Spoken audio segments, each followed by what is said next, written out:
ಕಬಿನಿ ಹಿನ್ನೀರಿನಲ್ಲಿ ಅಕ್ರಮವಾಗಿ ರೆಸಾರ್ಟ್ ಹಾಗೂ ಹೋಮ್ ಸ್ಟೇಗಳು ತಲೆ ಎತ್ತಿರುವ ಕುರಿತಂತೆ ಪರಿಸರವಾದಿಗಳು, ರೈತರು, ಹೋರಾಟಗಾರರು ಮತ್ತು ಯುವಕರ ಪಡೆ ಈಗ ಆಕ್ರೋಶವನ್ನ ಹೊರಹಾಕ್ತಿದೆ. ಮೈಸೂರಿನ ಬಲ್ಲಾಳ ವೃತ್ತದಲ್ಲಿ ಪ್ರತಿಭಟನೆ ನಡೆಸಿದ್ದಾರೆ. ನೀವು ದೃಶ್ಯದಲ್ಲಿ ಗಮನಿಸ್ತಿರ್ಬೋದು. ಮೈಸೂರಿನ ಬಲ್ಲಾಳ ವೃತ್ತದಲ್ಲಿ ಸದ್ಯ ಕಬಿನಿ ಉಳಿಸಿ ಅನ್ನೋ ಕೂಗು ಕೇಳಿ ಬರ್ತಿದೆ.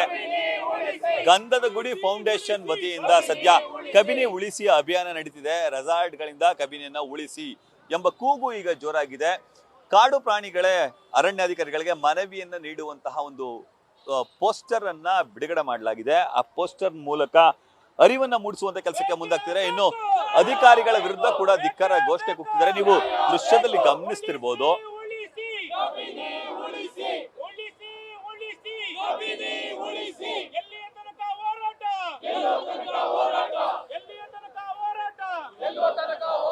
ಪ್ರತಿಯೊಬ್ಬರ ಕೂಗು ಕಬಿನಿಯನ್ನ ಉಳಿಸಿ ಅಂತಾನೆ ಆಗಿದೆ. ಕಾರಣ ಕಬಿನಿ ಹಿನ್ನೀರಿನಲ್ಲಿ ಅಕ್ರಮವಾಗಿ ಹಲವು ರೆಸಾರ್ಟ್ಗಳು ತಲೆ ಎತ್ತಿವೆ. ಈ ಸಂಬಂಧ ನ್ಯೂಸ್ ಫಸ್ಟ್ ವಿಸ್ತೃತವಾದ ವರದಿಯನ್ನ ಬಿತ್ತರ ಮಾಡಿತ್ತು. ವರದಿಯ ಬೆನ್ನಲ್ಲೇ ಸಾಮಾಜಿಕ ಜಾಲತಾಣದಲ್ಲೂ ಕೂಡ ಸಾಕಷ್ಟು ಕ್ಯಾಂಪೇನ್ ಅನ್ನ ಅಥವಾ ಅರಿವು ಜಾಗೃತಿಯನ್ನ ಮೂಡಿಸುವಂತ ಕೆಲಸಕ್ಕೆ ಅಲ್ಲಿನ ಹೋರಾಟಗಾರರು, ಯುವಕರ ಪಡೆ ಮುಂದಾಗಿತ್ತು. ಕೇವಲ ಮೈಸೂರು ಭಾಗ ಅಷ್ಟೇ ಅಲ್ಲ, ಮಡಿಕೇರಿ ಮತ್ತೆ ಕೇರಳದ ವೈನಾಡು ಭಾಗದಲ್ಲೂ ಕೂಡ ಹಲವು ಯುವಕರು ಬೈಕ್ ಜಾಥಾವನ್ನು ನಡೆಸಲಿಕ್ಕೂ ಕೂಡ ಚಿಂತನೆ ನಡೆಸಿದ್ರು. ಇವತ್ತು ಹಲವು ಯುವಕರು ಮೈಸೂರಿಗೆ ಆಗಮಿಸಿ ಮೈಸೂರಿನ ಬಲ್ಲಾಳ ವೃತ್ತದಲ್ಲಿ ಪ್ರತಿಭಟನೆ ನಡೆಸಿ ಇಲ್ಲಿ ಬೈಕ್ ಜಾಥಾವನ್ನು ನಡೆಸಿ ಅರಣ್ಯಾಧಿಕಾರಿಗಳಿಗೆ ಮನವಿಯನ್ನ ಕೊಡ್ಲಿಕ್ಕೆ ಮುಂದಾಗಿದ್ದಾರೆ. ನಮ್ಮ ಜೊತೆ ಹೋರಾಟಗಾರರ ಯುವಕರು ಇದ್ದಾರೆ, ಅವ್ರನ್ನ ಮಾತಾಡಿಸುವಂತ ಕೆಲಸಕ್ಕೆ ಮುಂದಾಗ್ತೀನಿ. ಸರ್, ಯಾವ ಉದ್ದೇಶಕ್ಕೆ ಪ್ರತಿಭಟನೆ? ಸರ್, ಕಬಿನಿ ಉಳಿಸೋಕೆ ಉದ್ದೇಶ ಸರ್. ನಮ್ಮ ಮೂಲ ಉದ್ದೇಶ ನಮ್ಮ ಮುಂದಿನ ಪೀಳಿಗೆಗೆ ಪರಿಸರನ ಎತ್ತಿಡೋದೇ ನಮ್ಮ ಮೂಲ ಉದ್ದೇಶ ಸರ್. ಇವರು ಅಕ್ರಮ ರೆಸಾರ್ಟ್ಗಳು, ಅಕ್ರಮ ಹೋಮ್ ಸ್ಟೇಗಳು, ಈಗ 2011ರಲ್ಲಿ ಸೆಂಟ್ರಲ್ ಗೌರ್ಮೆಂಟ್ ಕೂಡ ಒಂದು ರೂಲ್ಸ್ ತಂದಿದೆ. 11 ಕಿಲೋಮೀಟರ್ ಒಳಗಡೆ 10 ಕಿಲೋಮೀಟರ್ ಒಳಗಡೆ ಯಾವುದೇ ರೀತಿ ಒಂದು ಕಮರ್ಷಿಯಲ್ ಸ್ಲಾಟ್ ಆಗಲಿ ವಾಣಿಜ್ಯ ಥರ ಚಟುವಟಿಕೆಗಳು ನಡೆಸಬಾರ್ದು ಅಂತ. ಹಾಗಿದ್ರೂ ಕೂಡ ಇವರು ದುಡ್ಡುಗೋಸ್ಕರ, ಕೋಟಿ ಕೋಟಿ ದುಡ್ಡು ಮಾಡೋಕ್ಕೋಸ್ಕರ ಅಕ್ರಮವಾಗಿರೋ ಒಂದು ರೆಸಾರ್ಟ್ನ ಆಗಿರ್ಬೋದು ಅಥವಾ ಹೋಮ್ ಸ್ಟೇಗಳನ್ನ ನಿರ್ಮಾಣ ಮಾಡಿ ನಮ್ಮ ಹುಲಿ, ಆಕ್ಚುಲಿ ಕಬಿನಿ ಹಿನ್ನೀರಲ್ಲಿ ಹುಲಿಗಳು ಇರುವಂಥ ಹುಲಿ ಜಾಸ್ತಿ ಇರುವಂಥ ಜಾಗ ಸರ್. ಅಂತ ಜಾಗಗಳನ್ನ ಇವರು ಹಾಳು ಮಾಡ್ತಾ ಇದ್ದಾರೆ. ಹುಲಿ ಕಾಡಲ್ಲಿ ಇದ್ರೆ ನಮ್ಮ ಮನೆಗೆ ನೆಲ್ಲಿಗೆ ನೀರು ಬರುತ್ತೆ ಅನ್ನೋದು ಎಷ್ಟೋ ಜನಗಳು ಗೊತ್ತಿಲ್ಲ, ಅವ್ರಿಗೂ ಗೊತ್ತಿಲ್ಲ ಸರ್. ಅಂಥದ್ರಲ್ಲಿ ಹೋಮ್ ಸ್ಟೇ ಅಥವಾ ರೆಸಾರ್ಟ್ಗಳನ್ನ ಅಕ್ರಮವಾಗಿ ನಿರ್ಮಾಣ ಮಾಡ್ತಿದ್ದಾರೆ ಸರ್. ಇದನ್ನ ನೋಡಿ ಕೂಡ ಜಿಲ್ಲಾಡಳಿತ ಆಗಿರ್ಬೋದು, ನಮ್ಮ ಅಲ್ಲಿ ಮಾನ್ಯ ಶಾಸಕರಾದ ಅನಿಲ್ ಚಿಕ್ಕಮಾದು ಅವರು ಕೂಡ ಗೊತ್ತಿಲ್ಲದೇನೂ ನನಗೆ ಆ ಥರ ಏನು ಕಂಡು ಬಂದರೆ ನೋಡ್ತೀನಿ ಅಂತ ಹೇಳ್ತಾರೆ. ಸೊ ನೀವು ಹೇಳ್ದಂಗೆ ವೈನಾಡು, ಮಡಿಕೇರಿ, ನಮ್ಮ ಮೈಸೂರು ಎಲ್ಲ ಕಡೆ ಕೂಗು ಧ್ವನಿ ಎತ್ತುತ್ತಾ ಇದೀವಿ. ಅಲ್ಲೇ ಇರೋವಂಥ ನಮ್ಮ ಶಾಸಕರು ಅದ್ರ ಪರವಾಗಿ ಏನು ಮಾತಾಡ್ತಿಲ್ಲ. ಯಾಕೆಂದ್ರೆ ಅವ್ರಿಗೆ ಗೊತ್ತಿರೋರೇನೋ ಅಥವಾ ಅವ್ರಿಗೆ ಬೇಕಾದರೆ ನಡೆಸ್ತಾ ಇರೋದು ಅದು ಇದ್ರೂ ಇರ್ಬೋದು. ನಮಗೆ ಅದ್ರ ಬಗ್ಗೆ ಐಡಿಯಾ ಇಲ್ಲ ಸರ್. ನಾವು ಒಟ್ಟು ಹೋರಾಟ ನಮ್ಮ ರೆಸಾರ್ಟ್ಗಳ ನಿರ್ಮಾಣ, ಕಬಿನಿ ಸರ್ವನಾಶ ಆಗುತ್ತೆ ರೆಸಾರ್ಟ್ ನಿರ್ಮಾಣ ಮಾಡಿದ್ರೆ. ಇದ್ರ ವಿರುದ್ಧ ನಾವು ಹೋರಾಟ ಮಾಡೇ ಮಾಡ್ತೀವಿ ಸರ್. ಕಬಿನಿ ಹಿನ್ನೀರಲ್ಲಿ ಸಾಕಷ್ಟು ರೆಸಾರ್ಟ್ಗಳು ತಲೆ ಎತ್ತಿರೋದು ಸರ್ ಅಕ್ರಮವಾಗಿ. ಇದಕ್ಕೆ ಸಂಬಂಧಪಟ್ಟಾಗ ಇದರಲ್ಲಿ ಯಾರ್ದು ತಪ್ಪು ಅಂತ ನಾವು ಇವಾಗಲೇ ಹೇಳೋಕ್ಕಾಗಲ್ಲ. ನಾವು ಅದರ ಬಗ್ಗೆ ಒಂದು ಎನ್ಕ್ವೈರಿ ಮಾಡಲಿ, ಯಾತಕ್ಕೆ ಈ ಥರ ಶುರುವಾಗಿದೆ ಅಂತಂದ್ಬಿಟ್ಟು. KRS ಹಿನ್ನೀರಿನಲ್ಲೂ ಒಂದಲ್ಲ ಒಂದು ರೀತಿಯಲ್ಲಿ ದುರುಪಯೋಗ ಆಗ್ತಾಯಿತ್ತು. ಅದೇ ಥರ ಕಬಿನಿಯಲ್ಲೂ ಸ್ಟಾರ್ಟ್ ಆಗಿದೆ. ಅದು ಈ ಗ್ರಾಮ ಪಂಚಾಯತಿ ಆಗಲಿ, ಅಲ್ಲಿ ಸುತ್ತಮುತ್ತ ಇರೋರು ಯಾರಿಗೂ ಗೊತ್ತಿರಲಿಲ್ವ ಇದು? ಅದು ಗೊತ್ತಿದ್ರೂ ಕೂಡ ಸರ್ಕಾರ ಏನು ಮಾಡ್ತಾಯಿತ್ತು, ಅವನ್ನೆಲ್ಲ ನಾವೇನಾದ್ರು ಮನೆ ಕಟ್ತಾಯಿದ್ರೆ ಬಂದ್ಬಿಟ್ಟು ಹಿಂದ್ಗಡೆ ಬಂದು ಏನಾರು ಅದು ಮಾಡಿದ್ದೀರಾ, ಇದು ಮಾಡಿದ್ದೀರಾ, ಅಕ್ರಮವಾಗಿ ಮಾಡಿದ್ದೀರಾ, ಅಷ್ಟು ಕಟ್ಟಿ ಇಷ್ಟು ಕಟ್ಟಿ ಅಂತಾರೆ. ಇವಾಗ ಅಲ್ಲಿ ಎಷ್ಟು ಸಾವಿರ ಮರಗಳನ್ನ ಹೊಡೆದಿದ್ದಾರೆ ಅಂತ ನಮಗೆ ಗೊತ್ತಿಲ್ಲ. ಮಾತೆತ್ತಿದ್ರೆ ಸಾಕು ಅಭಿವೃದ್ಧಿ ಅಭಿವೃದ್ಧಿ ಅಭಿವೃದ್ಧಿ ಅಂದ್ಕೊಂಡೇ ಇದ್ದರೆ ಯಾವಾಗ ನಮ್ಮ ಪರಿಸರ ಯಾವಾಗ ಉಳಿಯೋದು? ನಾವು ಆ್ಯಕ್ಚುಲಾಗಿ ಇಂದಿನ ಪೀಳಿಗೆಯವರು ಮುಂದಿನ ಪೀಳಿಗೆಯವರಿಂದ ನಾವು ಸಾಲ ತಗೊಂಡು ನಾವು ಬಾಳ್ತಾ ಇದ್ದೀವಿ. ಇವತ್ತಲ್ಲ ನಾಳೆ ನಮಗೆ ಅದು ಮಾರಕ ಆಗುತ್ತೆ, ಮಕ್ಕಳಿಗೆ ಮಾರಕ ಆಗುತ್ತೆ. ಮೇಡಮ್, ಸಾಕಷ್ಟು ಹೋರಾಟಗಳಲ್ಲಿ ಹಲವು ಭಾಗಿಯಾಗಿದೆ. ಈಗ ಕಬಿನಿ ಹೋರಾಟ ಮೇಡಮ್, ಏನು ಉದ್ದೇಶ, ಏನು ಕಾರಣ?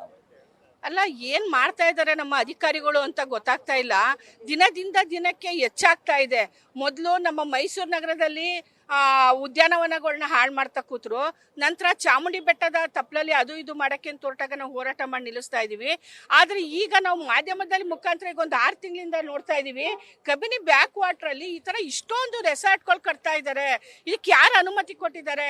ಇದೆಲ್ಲ ನೋಡಿದಾಗ ನಮಗೆ ಯಾರು ಬೇಕಾದಾಗ ಮಾಡ್ತಾ ಇದ್ದಾರಾ, ಬೇಡ ಅಂತ ಪರಿಸರ ಹಾಳು ಮಾಡಕ್ಕೆ ಮಾಡ್ತಾ ಇದ್ದಾರಾ? ಈ ಅಧಿಕಾರಿಗಳು ಏನು ಮಾಡ್ತಾ ಇದ್ದಾರೆ? ಅಧಿಕಾರಿಗಳು ನಾನಂತೂ ಹೇಳ್ತೀನಿ, ರಾಜಕಾರಣಿಗಳು ನಾವು ಓಟ್ ಹಾಕಿ ಕಳ್ಸೋದವ್ರಿಗೆ ಸಾರ್ವಜನಿಕರಿಗೆ ಸಹಾಯ ಮಾಡೋದಕ್ಕೆ. ಆದರೆ ಇವ್ರಿಗೆ ಏನು ಬೇಕು ಅನುಕೂಲ ಮಾಡಿಕೊಂಡು ರೆಸಾರ್ಟ್ಗಳು ಕಟ್ಕೊಂಡು ಮೋಜು ಮಸ್ತಿ ಮಾಡ್ತಾ ಇದ್ದಾರೆ. ಅನಿಲ್ ಚಿಕ್ಕಮಾದು ಅವ್ರು ಹೇಳ್ತಾರೆ ನ್ಯಾಯಾಲಯಕ್ಕೆ ಹೋಗಿ ಅಂತ. ಯಾಕೆ ಸ್ವಾಮಿ, ಅದಕ್ಕೆ ಸಂಬಂಧಪಟ್ಟ ಅಧಿಕಾರಿಗಳನ್ನ ಕಳಿಸಿ ಅಲ್ಲೇನೆ ಇದು ಏನಾಗಿದೆ ಕಾಡಂಚಿನಲ್ಲಿ ಏನು ಮಾಡ್ತಿದ್ದೀರಾ ಅಂತ ಹೇಳೋಕ್ಕಾಗಲ್ವಾ? ನಮ್ಮ ಅವರು ಚಿಕ್ಕಮಾದು ಸರ್ ಎಷ್ಟು ಬೆಲೆ ಕೊಡ್ತಾ ಇದ್ರು, ಇವ್ರು ನೋಡಿದ್ರೆ ನೀವು ಹೋರಾಟಗಾರರು ಹೋಗಿ ಅಂತ ಹೇಳ್ತಾರೆ.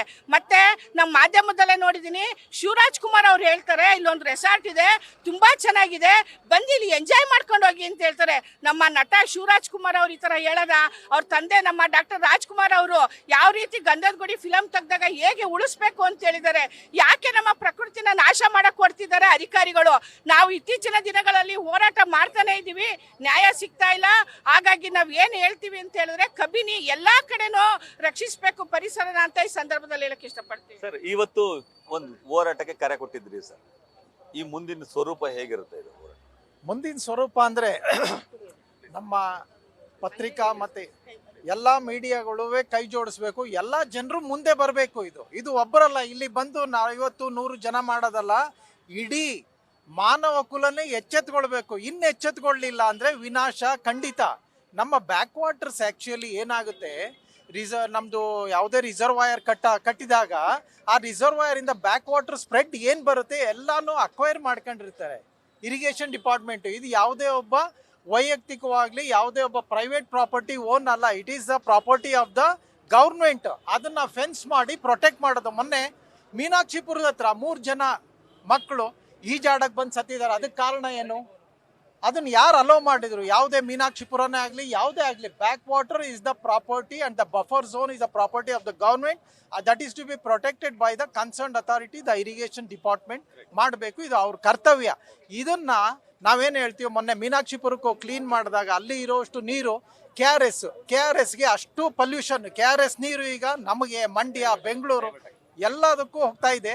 ಪೊಲ್ಯೂಷನ್ನು ಮಾಡಬಾರ್ದು. ಈಗ ನಾವು ರೆಸಾರ್ಟ್ಗಳನ್ನ ಅವಾಯ್ಡ್ ಮಾಡ್ಬೇಕು ಸರ್. ಸರ್, ಈಗ ಈ ವಿಚಾರ ಯಾವ್ದು ಅಧಿಕಾರಿಗಳಿಗೆ ಗೊತ್ತಿರಲಿಲ್ವಾ ಅಥವಾ ಸ್ಥಳೀಯ ರಾಜಕಾರಣಿಗಳಿಗೆ ಗೊತ್ತಿರಲಿಲ್ವಾ ಅನ್ನೋ ಕೂಗು ಕೇಳಿ ಬರ್ತಿದೆ ಸರ್. ಎಲ್ಲರಿಗೂ ಗೊತ್ತಿರೋ ವಿಷಯಗಳೇ ಇದು. ಜನ ಆಂದೋಲನ ಈ ಥರದ್ದು ಇನ್ನು ತುಂಬಾ ಜನಸಂಖ್ಯೆಯಲ್ಲಿ ಸೇರ್ಬೇಕು, ಅವಾಗ ಅವ್ರ ಮೇಲೆ ಪರಿಣಾಮ ಬೀರೋ ಸಾಧ್ಯತೆಗಳು ಹೆಚ್ಚುತ್ತೆ. ಈಗ ಸಾಕಷ್ಟು ಹೋರಾಟಗಳು ಬಂದಿದ್ದೀರಿ ಸರ್, ಹೋರಾಟಗಾರರು. ಈಗ ಏನ್ ಮಾಡ್ತೀರಿ, ಮುಂದೆ ಏನ್ ಮಾಡ್ತೀರಿ ಸರ್? ಇಲ್ಲ, ಇದು ಉಗ್ರ ಹೋರಾಟ ಮಾಡಿದ್ರೇನೆ ಇದಕ್ಕೆ ಎಂಡ್ ರಿಸಲ್ಟ್ ಸಿಗೋದು. ಯಾಕೆಂದ್ರೆ ಈಗಿನ ಗೊತ್ತಲ್ಲ, ಈಗಿನ ಜನಗಳು ಎಲ್ಲ ವೈಲೇಷನ್ ಮಾಡ್ಕೊಂಡೇ ಇದ್ದಾರೆ. ಅದು ಬಫರ್ ಝೋನಲ್ಲೇ ವೈಲೇಟ್ ಮಾಡ್ತಾ ಇದೆ. ಅದು ಒಂದು ಆಗ್ತಾ ಇದೆ. ಸೊ ಉಗ್ರ ಹೋರಾಟ ಮಾಡಿದ್ರೇನೆ ಇದಕ್ಕೊಂದು ಎಂಡ್ ರಿಸಲ್ಟ್ ಸಿಗೋದು. ಇದಿಷ್ಟು ಹೋರಾಟಗಾರರ ಮಾತು. ಪ್ರತಿಯೊಬ್ಬರ ಕೂಗು ಅಂತಂದ್ರೆ ಕಬಿನಿಯ ಉಳಿವಿಗಾಗಿ ಹೋರಾಟವನ್ನ ಪ್ರತಿಯೊಬ್ಬರು ಮಾಡಬೇಕು, ಹಾಗಾಗಿ ಎಲ್ಲರೂ ಕೈ ಜೋಡಿಸಿ ಅನ್ನೋ ಮಾತನ್ನ ಹೇಳ್ತಾರೆ. ಜೊತೆಗೆ ಬಫರ್ ಝೋನ್ ಸೇರಿದಂತೆ ಕಬಿನಿಯ ಹಿನ್ನೀರಿನಲ್ಲಿ ತೆರೆದಿರುವಂತಹ ಅಕ್ರಮ ರೆಸಾರ್ಟ್ಗಳನ್ನ ಮುಚ್ಚಬೇಕು ಮತ್ತೆ ಅವುಗಳನ್ನ ತೆರವು ಮಾಡಬೇಕು ಅನ್ನೋದು ಅವರ ಆಗ್ರಹ ಆಗಿದೆ. ಕ್ಯಾಮರಾಮನ್ ವಿನಯ್ ಜೊತೆ ರವಿ ಪಾಂಡವಪುರ, ನ್ಯೂಸ್ ಫಸ್ಟ್, ಮೈಸೂರು.